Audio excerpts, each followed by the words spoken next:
सुखदेव जी कहते हैं कि ऐसे तो दान कभी भी करो,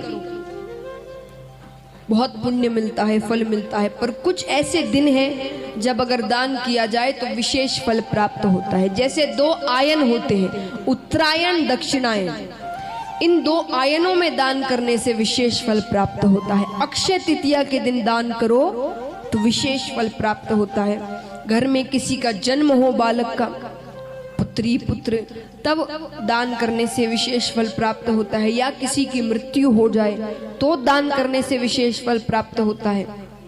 लेकिन सुखदेव जी कहते राजा परीक्षित से कि दान भी सुपात्र को करो। जैसे मैंने कहा, कल आपको बताया था कि हम दान किसको करते हैं? धनवान व्यक्तियों। उनकी शादियों में लिफाफे तो 1000, 2000, 3000 दे रहे हैं, गिफ्ट भी दे रहे हैं। ये भी उन्होंने अगर थोड़ा सा कुछ मांग लिया तो सब दे देते हैं कि हाँ कितना चाहिए। क्यों? क्योंकि अगर आप मांगोगे तो वो भी देने को तैयार रहेंगे। तो ये सुपात्र नहीं हुए। तो सुखदेव जी कहते हैं कि सुपात्र को दान करो, कुपात्र को दान करोगे तो दान का जो फल है वो उल्टा हो जाए। कैसे? राजा परीक्षित पूछते हैं। सुखदेव जी कहते हैं कि एक राजा थे, बड़े दानवीर, दान यज्ञ इत्यादि पूजा पाठ करते थे। एक दिन रात्रि के समय राजा रानी दोनों सो रहे थे। मध्य रात्रि के समय रानी की नींद खुल जाती है, वो बरामदे की ओर जाती है, बरामदे से नीचे उन्होंने देखा तो एक मछुआरों का परिवार, ठंड का समय था, ठंड में ठिठुर कर सो रहा है।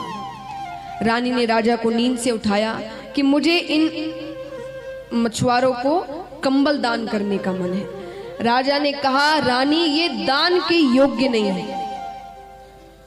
आप सो जाइए। ठीक है, सो जाते हैं। पर रानी का मन नहीं माना तो राजा से छिपकर दूसरे दिन रात्रि के समय जब वो परिवार सो रहा था, नींद में ही वो उन्हें सबको कंबल उड़ाकर आ गई। अब ठंड का समय चला जाता है। ठंड के बाद अब मछुआरों ने विचार किया कौन अगली ठंड तक इसे संभाल कर रखे, तो उसे उगड़वा कर उसका जाल बनाया गया। और जाल से रोजाना कितनी ही मछलियों की हत्या होती है। अब यहां हत्या हो रही है तो वो कंबल किसके धन से था? राजा, रानी ने छिप कर दिया था। अब यहां हत्याएं हो रही है, उसका पाप राजा के सिर पर जा रहा है। पाप चढ़ता जा रहा है, पराक्रम कम होता जा रहा है। यहां दूसरे राजा इसी ताक में थे, उन्होंने आक्रमण कर दिया। राजा रानी कैसे तैसे जान बचाकर भागते हैं। जंगल में पहुंचते हैं, एक ऋषि मिलते हैं। राजा ने ऋषि से प्रश्न किया कि मैंने अपनी जिंदगी में कभी कोई पाप नहीं किया, कभी मैंने झूठ नहीं बोला, मैंने दान किए, पूजा पाठ की, ये दिन मुझे क्यों देखना पड़ा? ऋषि ने कहा, ये आपकी गलती नहीं, आपकी पत्नी की गलती है। रानी ने कहा, मैंने क्या किया? वो याद दिलाते हैं, आपने ऐसे ऐसे दान किया था, उन्होंने जाल बनाया, जाल से रोजाना हत्याएं हुई। तब वो रानी को समझाते हैं कि एक तो सुपात्र को दान करो, साथ ही साथ जिस धन से दान कर रहे हो वो धन भी शुद्ध होना चाहिए।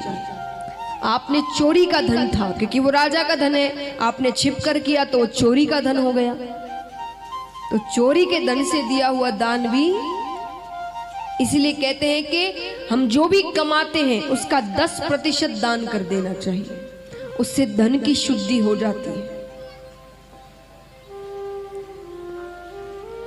और ऋषि ने 1 रुपया दिया, राजा से कहा कि ये मेरी शुद्ध कमाई है, शुद्ध कमाई को तुम कुपात्र को भी दोगे तो भी वो सही जगह लगाएगा उसे।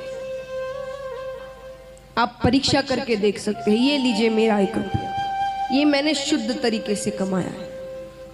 राजा ले लेते हैं। अब थोड़ी दूर जाते हैं, राजा देखते हैं कि ब्राह्मण हाथ में 2 मरे हुए कबूतर लेकर जा रहा है।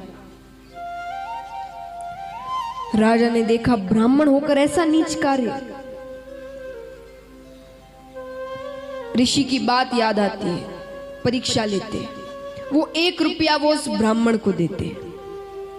ब्राह्मण को देकर फिर चुपचाप उनका पीछा करते हैं। उन्होंने देखा ब्राह्मण थोड़ी दूर जाते हैं, कबूतरों को फेंकते हैं, स्नान करते हैं, बाजार से गेहूं लेकर आते हैं उसे 1 रुपए से, और अपनी कुटिया में जाकर गेहूं नीचे गिरा देते हैं। गेहूं गिराते ही 2 बच्चे आते हैं, पत्नी आती है, उस गेहूं को खाने लगते हैं। राजा पीछे से आते हैं कि अरे ये कच्चे गेहूं खा रहे हो, आटा बनाओ, फिर रोटी बनाओ, फिर खाओ। ब्राह्मण ने कहा कि हम सब 10 दिन से भूखे हैं, मेरी पत्नी गर्भवती है, उनकी जान बचाने के लिए मैं गलत कार्य करने जा रहा था, आपके दिए हुए 1 रुपये से मैं गलत कार्य करने से बच गया। शुद्ध कमाई सही जगह ही लगती।